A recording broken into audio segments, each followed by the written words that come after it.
یہ کہانی باپ اور بیٹے کی ہے۔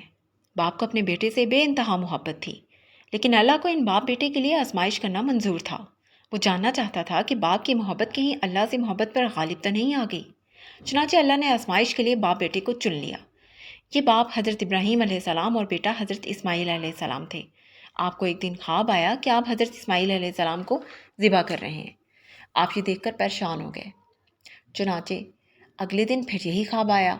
اب کہ آپ بہت زیادہ بے چین ہو گئے تو آپ نے اپنے فرزند حضرت اسماعیل علیہ السلام کو خواب کے بارے میں بتایا تو انہوں نے بغیر سوچے اپنے والد کو فرمایا کہ میں اللہ کے فیصلے پر راضی ہوں، آپ بھی دیر نہ کریں۔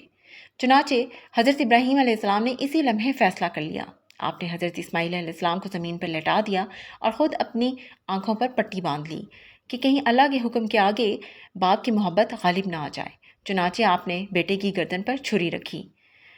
پھر یہ چند ساتیں بھی نہ گزری ہوں گی کہ حکم خداوندی پر حضرت جبرائیل علیہ السلام حرکت میں آئے اور چھری کے نیچے ایک مینڈا رکھ دیا اور یوں حضرت ابراہیم علیہ السلام نے اس کو قربان کر دیا۔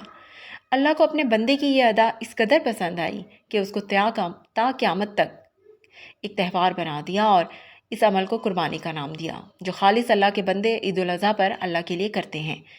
اس کی آزمائش پر جو پورا اتر جاتا ہے وہ اپنے بندوں کو یوں ہی نواز دیتا ہے۔ یہی اس کی عطا ہے، یہی اس کی ادا ہے۔